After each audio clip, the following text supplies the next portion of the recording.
discuss streaming and storage formats that we have been developing at Prophecy over the past years. And finally, I will present a typology that we use at Prophecy to think about platform, sensor pipelines, and applications use cases. So first, specificities of event-based data modality. So one first specificity is the fact that the data stream for event-based data is almost temporally continuous. And we can see on the video on the right, which compares what a frame-based sensor and an event-based sensor would provide on the same scene, that the stream for event-based data is very continuous temporally. And this continuity simplifies a lot the algorithm design for many applications. And because this is a big benefit, of course, it must be maintained when transferring data from the sensor to the application processor. A second specificity is the fact that the memory access pattern depends on the scene activity. So indeed, event-based pixels are asynchronous and trigger events independently from each other. And therefore, the memory access pattern is quite unpredictable.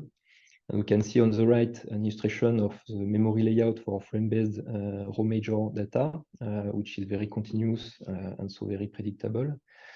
But on the other hand, we see that for the event-based data, for a 10 millisecond time slice, the activity is very spread in the pixel array. And therefore, software implementations that are accessing these memory buffers are computationally costly on standard platforms.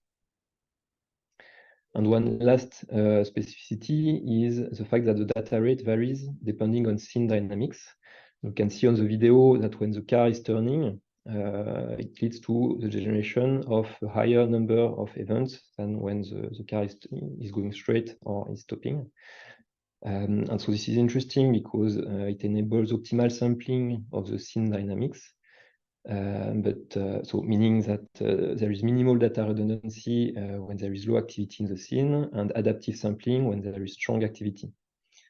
So as a consequence, the target application and scene event rate must be tuned carefully according to the system bandwidth, which is one specificity of event-based data.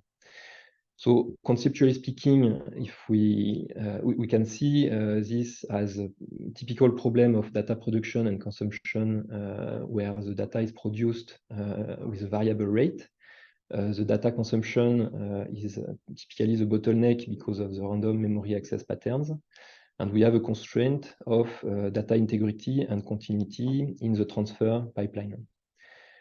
So although this is similar for frame-based data, for event-based data, proper bandwidth sizing for the streaming pipeline is very critical. So I will now discuss different ways to address this.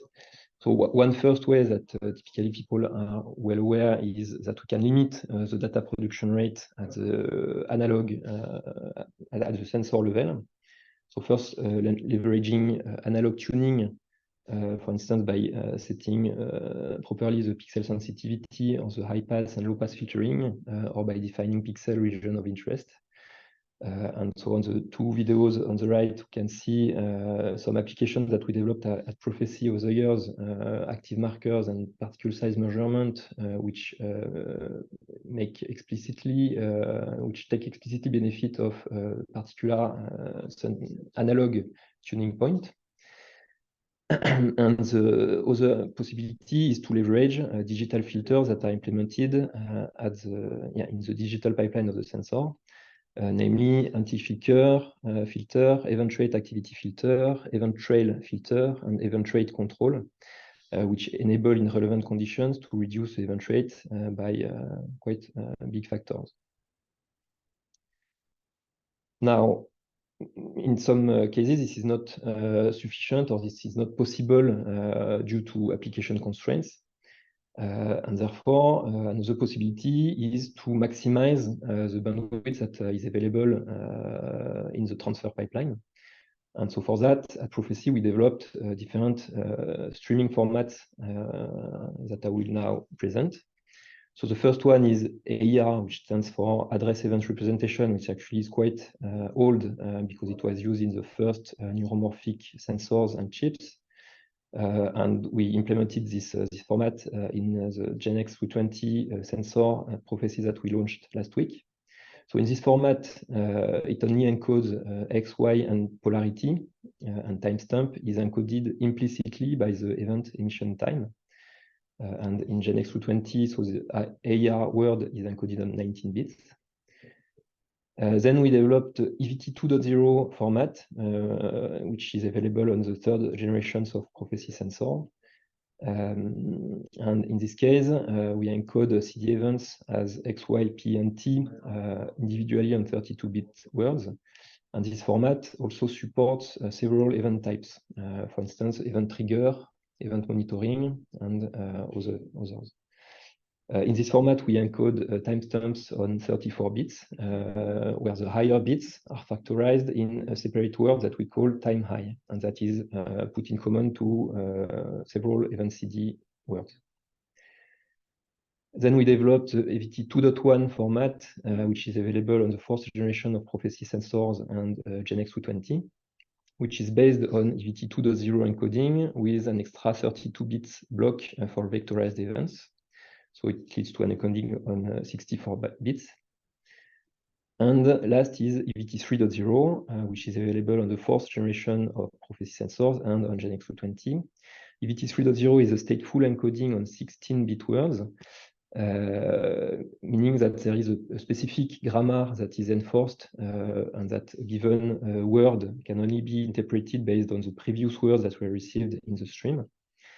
And for instance, to represent a CD event, we use a timer high, timer low, so it leads to the reconstruction of a 24 bits timestamps, and then Y address and X address plus polarity. But there is also in this format the possibility to vectorize events on blocks of 32 pixels, and in this case we use X base for the first X coordinate, and then a series of vectorized events to represent the 32 pixel block. On this slide, so we report some performance for these different formats in terms of maximum theoretical bandwidth, average decoding speed, and average event size. So first, we see in these results that AR and EVT 2.0 lead to the lowest maximum bandwidth, and that AR is actually among the best in terms of number of bits per event. But this is because AR only encodes X, Y, and polarity, and no timestamps. For the EVT formats, we can see that EVT 2.1 and 3.0 lead to the highest theoretical bandwidth, which is because they have the capability to vectorize events. And this is under the assumption that these vectors are filled. Of course, in real case conditions, this is not often the case. In terms of decoding speed, EVT 2.0 leads to the fastest decoding time, with up to 390 mega events per second. And EVT 3.0 is the slowest, which can be explained because of the complex grammar that needs to be decoded. And in terms of event size, so in the average activity case, EVT 2.0 and 3.0 lead to around 32 bits per event. But in high activity, EVT 2.1 and 3.0 take the lead thanks to the vectorization capability. And can even beat AR format while still being able to encode timestamps explicitly. Note that all these formats introduce minimal latency at the encoding stage, and this is on purpose because low latency is an interesting property of event-based camera, and so we want to be able to exploit them at the application level. Next, so we developed what we call aggregated event formats, which is available on the GenX320 sensor that we launched last week. So this format is a framed and lossy encoding of events where we compute statistics over an accumulation time that we format in a 2D array structure, which can be generated at a fixed frequency or adaptively to the scene activity. There are two supported modes. The first is occurrence histogram, which computes sums of on and off events in two separate counters per pixel. And this histogram then quantifies the amount of activity in the field of view. And the other mode is difference histogram, where we compute the difference of on by off events in a single counter per pixel. And this quantifies the contrast changes during the accumulation time. The rationale for this format is that it reduces the cost of event-based data consumption on mainstream platforms by improving the memory access predictability. So if we come back to the image that I presented at the beginning, it helps to reduce the cost of data consumption. It also is an enabler for edge AI inference on very low compute platforms, which nowadays tend to have still AI acceleration. However, the high time resolution and low latency properties of event-based sensors are underexploited with aggregated formats. So admittedly, this is not relevant for all applications. Now, having good streaming formats is one thing, but we also need good storage formats, for instance, for building data sets, for algorithm benchmarking or machine learning training. And storage formats come with specific requirements, in particular encoding efficiency, total file size, and usage flexibility. On the right, you can see the results of a benchmark that was done by our friends at Open Neuromorphic, which is interesting because it compares a lot of different formats with each other in terms of read time and file size. And we can see that the EVT2 and EVT3 formats are already good candidates for storage because they lead both to low read time and low file sizes. However, we still investigated at Prophecy more efficient storage formats, first because we wanted to define a format compatible with HDF5, which today is a standard, and also because we wanted to evaluate entropy-based method for lossless compression of event-based data. And so we defined this HDF5 ECF storage format, ECF standing for Event Compression Format. The principle of this approach is to only compress CD events, so other event types are not compressed. We represent sequences of CD events as structure of arrays, meaning separate memory buffers for the X, the Y, the polarity, and the timestamps. And we use an adaptive compression strategy for each buffer based on data density heuristic. So this diagram describes a bit the process, but basically we use a combination of RLE encoding, PAC encoding, and vectorized encoding based on different tests on the data density for the different data buffers. On this slide, so we report some evaluation results of three approaches. So the HDF5 with EVT2.0 encoding, HDF5 with ZSTD compression method, which is one of the best compression algorithm today. Here we use that level 1, and HDF5 ECF.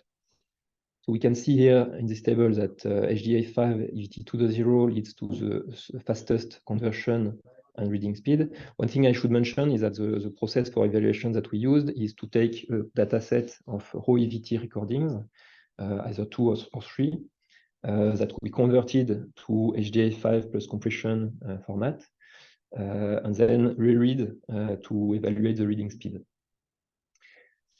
So yeah, HDF5 EVT2.0 leads to the fastest conversion and reading speeds. But we can see that it leads to a negative compression ratio, which is explained by the fact that in the data sets that we use, there was recordings with high event rates encoded in EVT3.0, so with vectorization. And so when we convert to EVT2.0 without vectorization, of course, the size of the file increases sometimes a lot.